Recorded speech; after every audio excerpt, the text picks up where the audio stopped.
تا حالا موضوعاتی مثل قانون و اخلاق رو کنار هم گذاشتید؟ قوانین چقدر سرمنشأ اخلاقی دارن؟ و اگر دارن بر اساس چه معیاری؟ کدوم نظریه روی تدوین قوانین به شکل اخلاقی تأثیر میذاره؟ به نوبینش خوش اومدید دوستان. من مانی هستم. روایتی براتون میگم از واقعیت یا خیال و تحلیل خودم رو بر اساس اون ارائه میکنم. داستان امروز ما قصه تشکیل یک دادگاه در شهر نیویورک. قاضی کاپوریو که مثل بقیه قضات ظاهری شیک و رسمی داشت و اما با درونی متفاوت. یک روز عادی رو دوباره شروع کرد. پشت میزش نشسته بود تا اینکه متهم وارد شد. متهم به نظر زنی فقیر بود. بعد از رعایت تشریفات مرسوم دادگاه‌ها و پرسش و پاسخ‌های معمول، مشخص شد که زن به جرم سرقت دستگیر شده. سرقت از یک فروشگاه.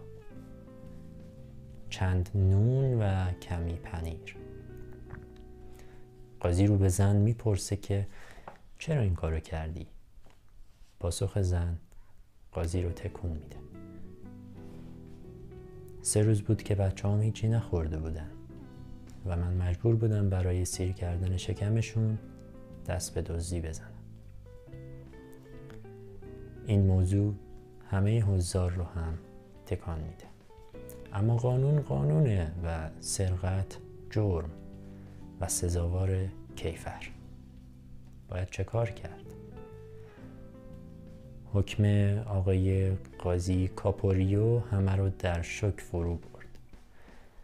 آقای کاپوریو به زن گفت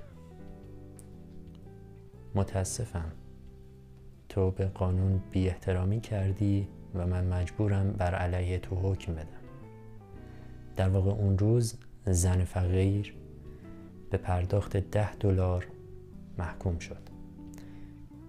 اما شگفتی ها از اینجا شروع شد. قاضی بلافاصله بعد از اعلام حکم $10 رو از جیب خودش بیرون در آورد و جریمه زن رو پرداخت کرد و رو به همه حضار گفت ما در واقع مسئول این حقیقت تلخ هستیم که مادری برای سیر کردن شکم بچه‌هاش مجبور دزدی کنه. همه ما مجبور به پرداخت جریمه هستیم. در پایان زن با چشمانی اشک‌آلود و پاکتی پول از دادگاه خارج شد. این انعطاف آقای کاپوریو در مقابل قانون یک کار خلاف قانون نبود، اما با مبانی اخلاقی مؤثر در قوانین در تقابل بود. در واقع اخلاق وظیفه‌گرا. اساساً اخلاق وظیفه‌گرا چیه؟ اخلاق وظیفه‌گرای آقای کانت به این صورته که شما یک فرمان کلی دارید. فرمان به این که دزدی بده و باید به این فکر کنید که اگه همه دنیا دزدی کنن چه اتفاقی میفته. پس بر اساس این فرمان دزدی کاریست بی اخلاقی، فارغ از نتیجه‌ای که داره، فارغ از احساساتی که پشتش هست و فارغ از نیت. دزدی کاریست خلاف اخلاق و نباید انجام بشه. و چنین اصلی رو بهش میگن اصل قاعده طلایی. آقای ایمانوئل کانت این اصل رو مطرح کرد. اخلاق وظیفه‌گرا بر همین مبنا استوار شده و دست به داوری میزنه. در واقع شما اگر راست نگید، این با عقل عملی آدمی به شکل فطری در تناقضه. پس باید به این فکر کنید که اگه همه دنیا دروغ بگن چه اتفاقی میفته. و اینطوری شما دروغ نمیگید. این اصل امروزه به عنوان مبنایی برای قانونگذاری مدرن استفاده میشه. در واقع خیلی از این قوانینی که ما داریم، مثلا این که میگم قانون برای همه یکسانه، دقیقاً مشخصه که این الگو رو از اخلاق وظیفه‌گرای آقای کانت ما داریم. البته من به شخص آقای کانت رو خیلی دوست دارم در فیلسوفان غربی، به جهت نوع نگاهی که به انسان دارن. ببینید در همین اخلاق وظیفه‌گرای مطلب مهمی که عنوان میشه اینه که انسان وسیله نیست، هدفه. در واقع هدف از انجام کار اخلاقی انسانه و زندگی انسان، و ما باید به این موضوع فکر کنیم، نه اینکه انسان وسیله است برای هدف خاصی. انسان خودش نه هدفه، نه وسیله. و خب قانونگذار چرا باید از چنین نظریه‌ای بدش بیاد؟ این نظریه بسیار باشکوهه، منطقیه، در واقع یک اصل جهان شموله.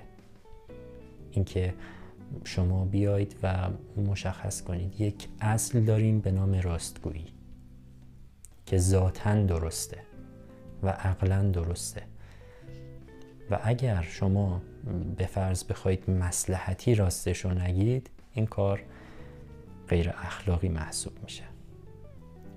امروزه گفتم خیلی از اصول و قواعد حقوقی و در قوانین، مخصوصا حقوق بشر، مدیون این اخلاق وظیفه‌گرای آقای کانت هستن. اما انتقادهایی به این نظریه وارده، از جمله این که این نظریه بسیار کلیه و احساسات و عواطف آدمی رو نادیده میگیره به طور کلی. ببینید در داستانی که ابتدای ویدیو گفتم خدمتتون، خب مادر بود و چاره‌ای جز سیر کردن شکم بچه‌هاش نداشت، اما دزدی کار غیر اخلاقی از منظر اخلاق وظیفه‌گرا و هیچ انعطافی براش وجود نداره. پس چنین شخصی محکوم میشه. انتقاد دومی که بهش وارده اینه که تعارض پیش میاد بین این اصول عقلانی. یعنی فرض کنید یک کسی برای اینکه جون یه آدم بیگناه رو نجات بده نباید راست بگه. لحظه ای رو تصور کنید که یه شخص بیگناهی از دست یک شخص دیگه داره فرار میکنه که میخواد اونو بکشه. شخصی که دنبال اون شخص اول میگرده از شما میپرسه که اونو دیدید یا نه، و شما در این صورت باید راستشو بگید، چون اخلاق وظیفه‌گرایی نمیده. و خب این راست گفتن به قیمت از دست رفتن جون یک نفر دیگه میشه.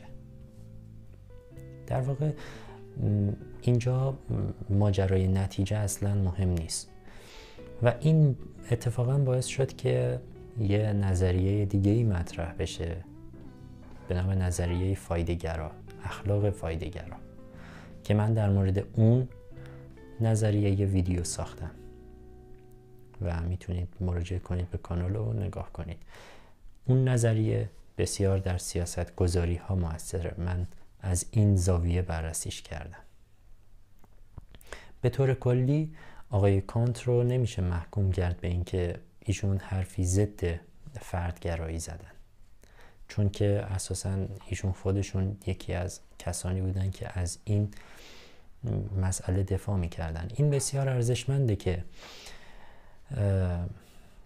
اصول اخلاق وظیفه‌گرا بسیار منطقی است، یه اصول خیلی مشخصی داره، معیار مشخصی داره. ما میدونیم چه کاری اخلاقیه و چه کاری اخلاقی نیست، اما انتقادی که وارد میشه بهش اینه که هیچ انعطافی نداره و ممکنه که احساسات در چنین شرایطی نادیده گرفته بشه. به طور کلی جامعه امروز بسیار نیاز به اخلاق داره و من تصمیم دارم ماجرای اخلاق رو همچنان ادامه بدم و با ویدیوهای بعدی من هم همراه باشید. شب و روزگار بر شما خوش.